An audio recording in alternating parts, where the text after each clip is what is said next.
I am coming to you today with a July book haul. It's going to be a little bit rough and ready. Lots of these books I've spoken about elsewhere or will be speaking about elsewhere very soon because they're books that I've bought for vlogs, so I'm not going to go into tons of detail, but I wanted to share some of the excitement of book buying because what else are we here for really?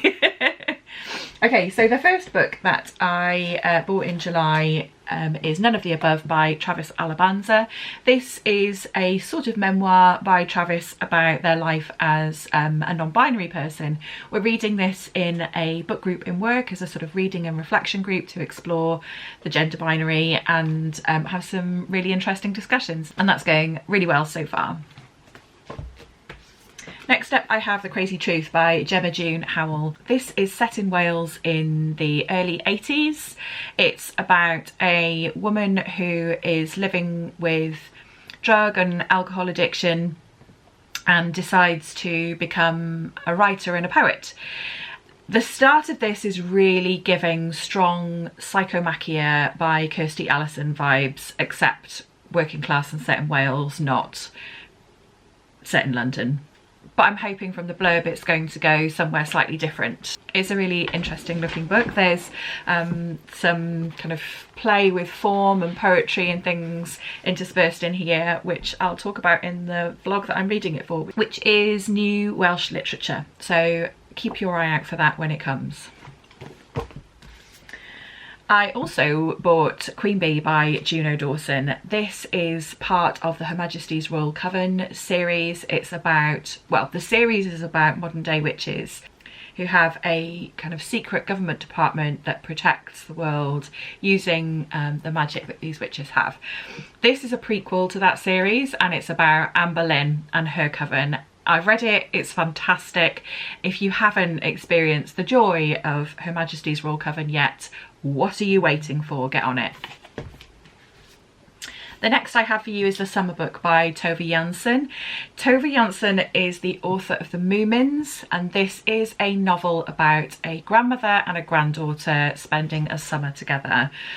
It was featured on Between the Pages, and it's our book club pick for August, and I'm really excited to get to this. Next up I have two books which I'm really excited about. Those are Pretty Little Mistakes by Heather McElhatton and The Wandering by Intan Paramaditha.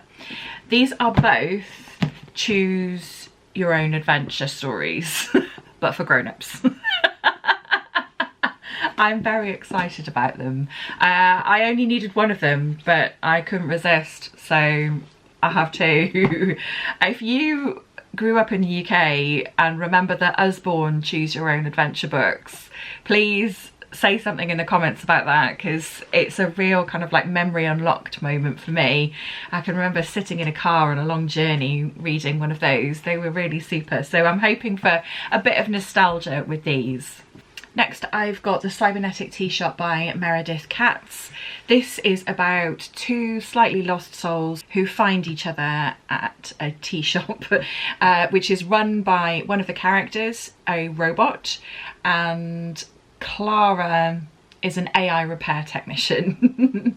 It's very short and I'm very excited to read it. I forget who I saw talking about this and who put it on my radar, so I'm really sorry about that, but yeah, I'm excited to read this. I'm pretty sure this is self-published.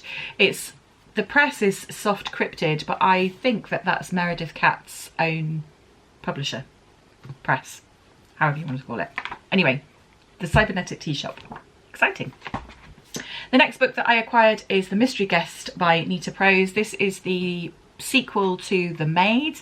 I really enjoyed The Maid. Molly the Maid is a divine character. She was so lovely. It's a kind of whodunit murder mystery set in a hotel where Molly is obviously a maid.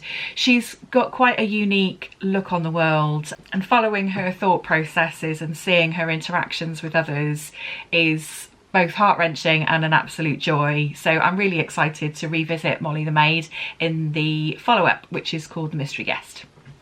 I also picked up Neon Roses by Rachel Dawson. This was hard on the book shop circuit when it came out, and I wasn't able to make any of the events, so I'm really sad about that, but I'm really excited to read this.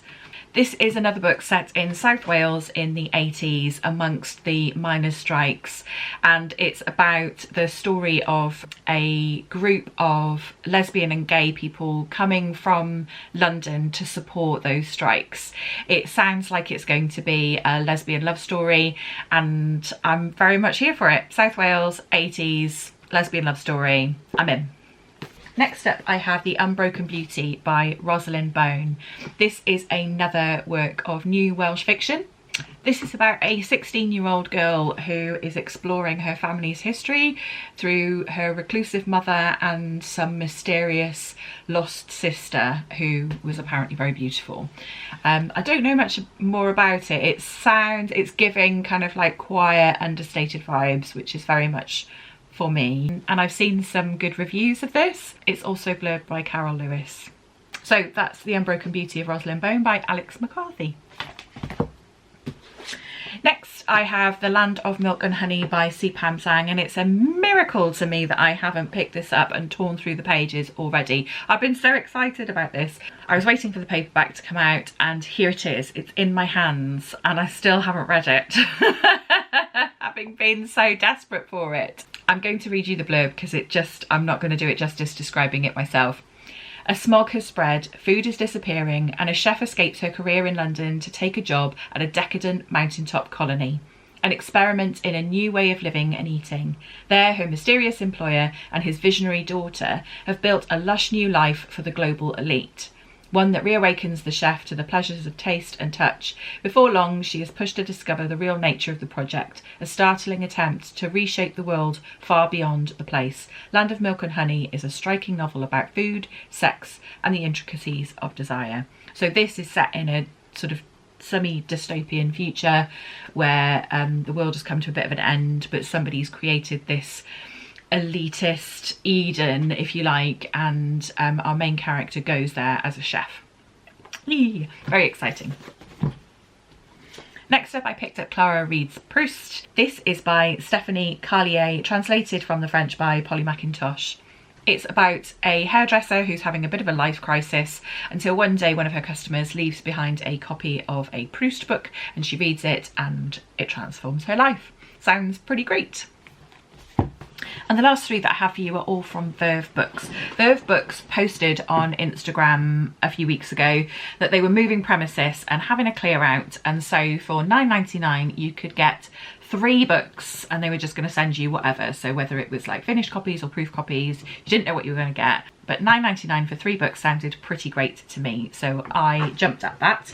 So I received Sunseekers by Rachel McRady. This is about 6-year-old Gracie Lynn. She's perpetually curious and big-hearted, convinced she knows how to save her beloved grandfather John from the worm that is eating his brain, a metaphor her mother once used to explain John's dementia and sundown syndrome.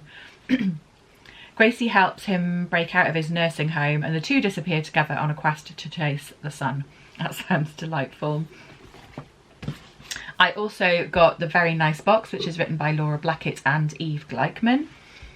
I'm always curious about books that are written by more than one person.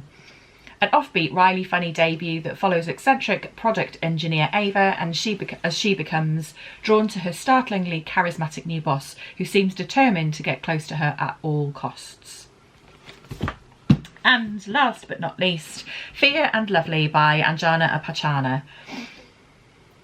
Malika is a painfully shy young woman growing up in the heart of a lively, sometimes stifling New Delhi colony. Though she is surrounded by love, her life is complicated by secrets that she, her mother and her aunt work hard to keep. I won't go on reading the rest of the blurb, but that sounds good enough to me. So, what a great selection. I'm really happy with those. There's lots on there that you don't see every day across the internet. Happy with that.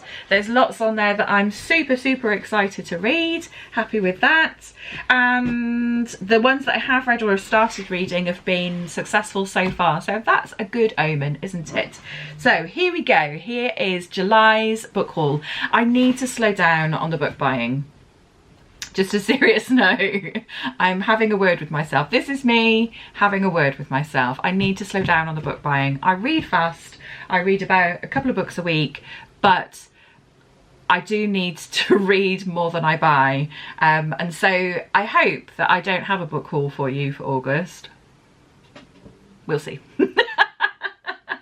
I hope you are having a really great day. Thank you so much for being here. If you want to let me know the most recent book that you bought, I'd love to see that in the comments. But if not, thanks for being here all the same, and I will see you again soon in the next video.